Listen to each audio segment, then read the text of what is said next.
자, 우리 함께 사도신경으로 신앙 고백하겠습니다.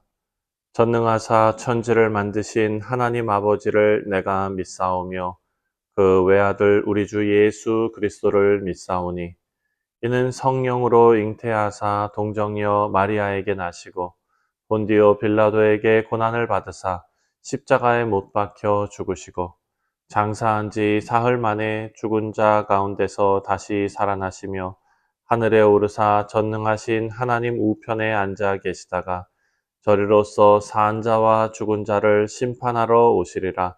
성령을 믿사오며 거룩한 공회와 성도가 서로 교통하는 것과 죄를 사하여 주시는 것과 몸이 다시 사는 것과 영원히 사는 것을 믿사옵나이다. 아멘. 찬송가 390장입니다. 예수가 거느리시니 함께 찬송하겠습니다.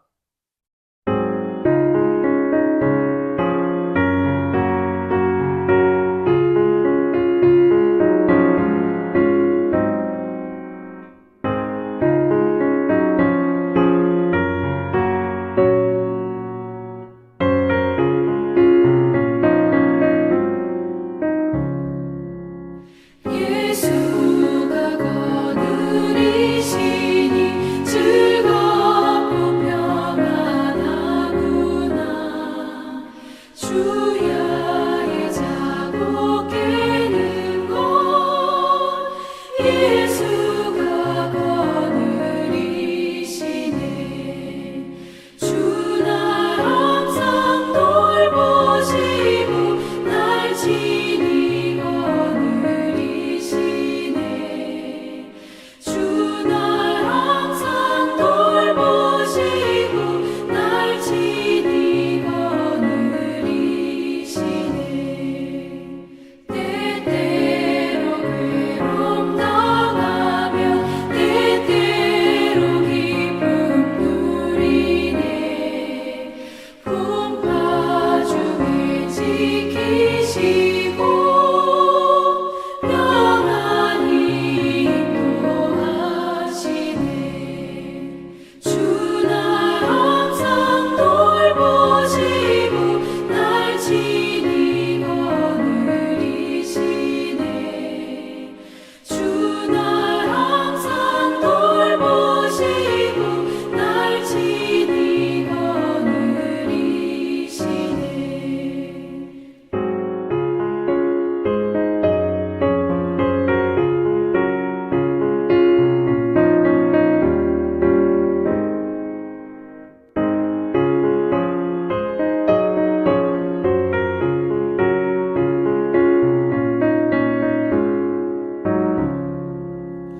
내 주의 손을 붙잡고 천국에 올라가겠네. 괴로우나 즐거우나 예수가 거느리시네. 주 날 항상 돌보시고 날 지니 거느리시네. 주 날 항상 돌보시고 날 지니 거느리시네. 이 세상 이별할 때에 마귀의 권세 이기네. 천국에 가는 그 길도 예수가 거느리시네. 주 날 항상 돌보시고 날 지니 거느리시네. 주 날 항상 돌보시고 날 지니 거느리시네.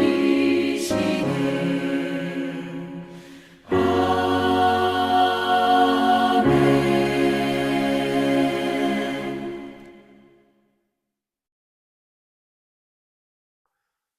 오늘 우리에게 주시는 하나님의 말씀은 시편 107편 23절부터 43절까지 말씀입니다.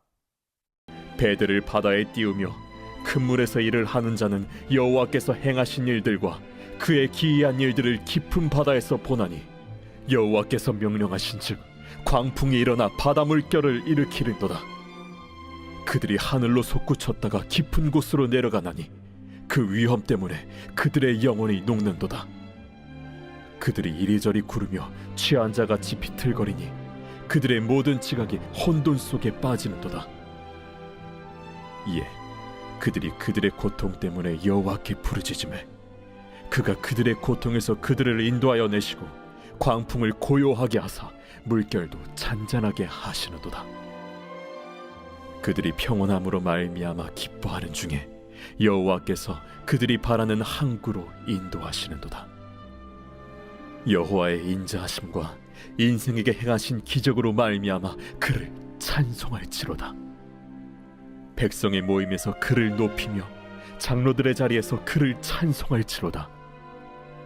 여호와께서는 강이 변하여 광야가 되게 하시며 샘이 변하여 마른 땅이 되게 하시며 그 주민의 악으로 말미암아 옥토가 변하여 염전이 되게 하시며 또 광야가 변하여 못이 되게 하시며 마른 땅이 변하여 샘물이 되게 하시고 줄인 자들로 거기에 살게 하사 그들이 거주할 성읍을 준비하게 하시고 밭에 파종하며 포도원을 재배하여 풍성한 소출을 거두게 하시며 또 복을 주사 그들이 크게 번성하게 하시고 그의 가축이 감소하지 아니하게 하실지라도 다시 압박과 재난과 우환을 통하여 그들의 수를 줄이시며 낮추시는도다.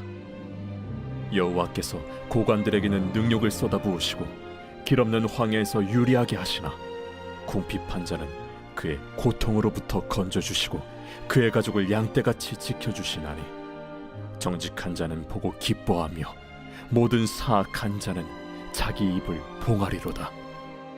지혜 있는 자들은 이러한 일들을 지켜보고 여호와의 인자하심을 깨달으리로다.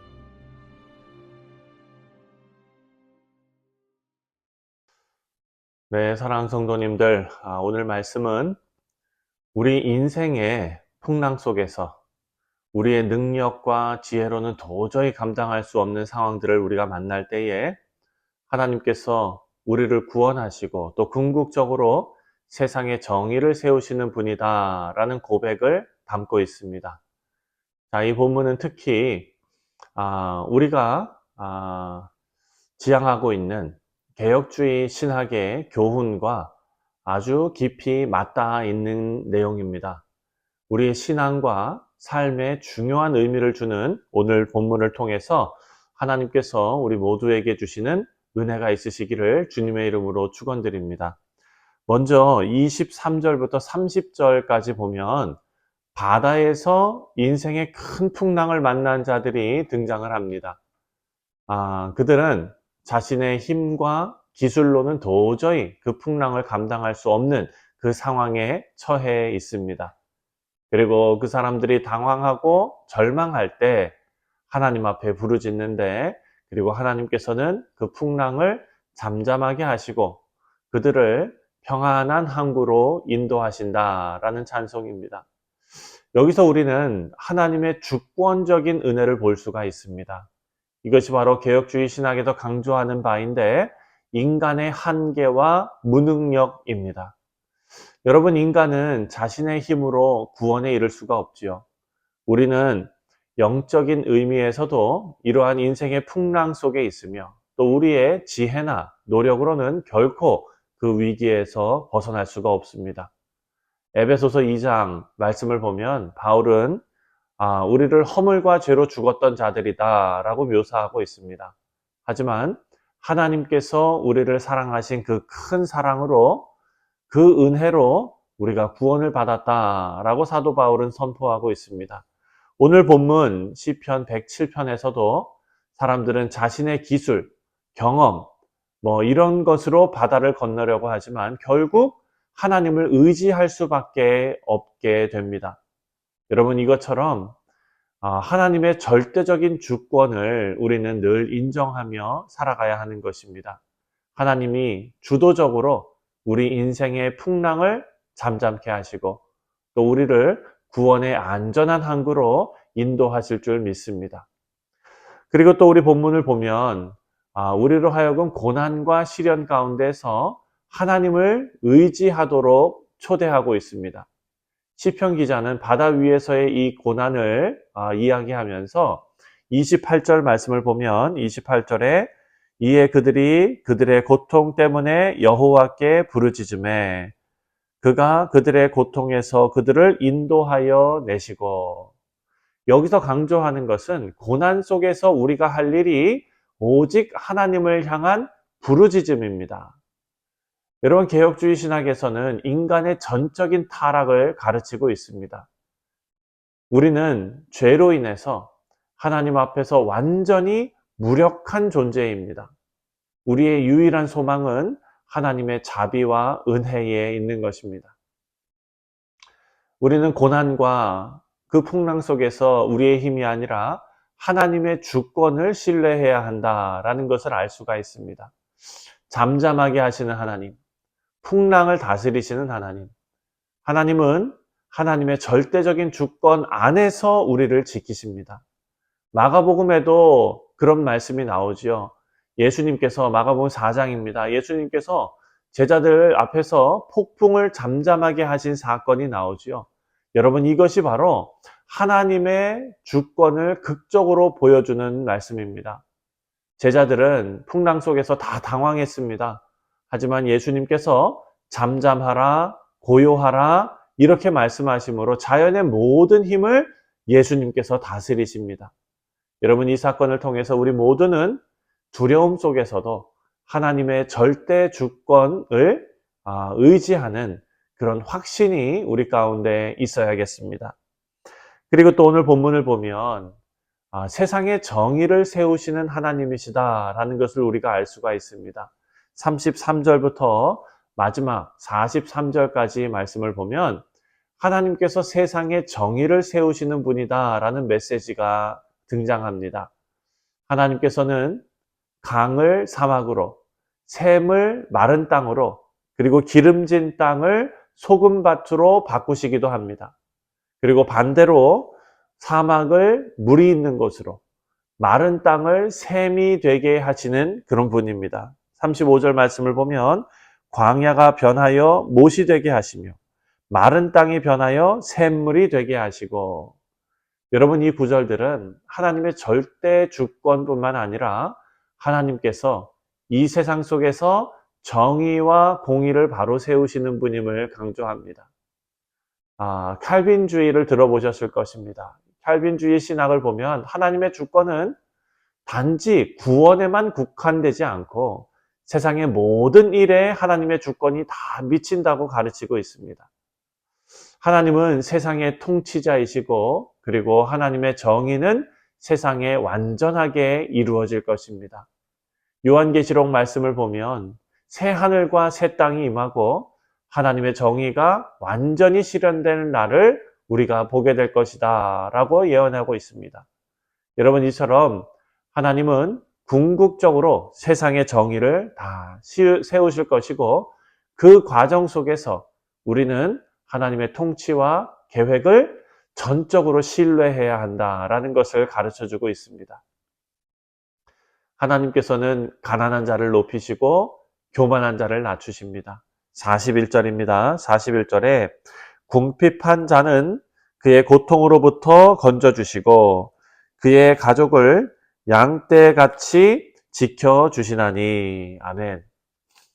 하나님께서 세상의 기준이 아니라 하나님의 정의로운 기준으로 세상을 다스린다는 것입니다. 여러분, 세상의 기준은 뭡니까?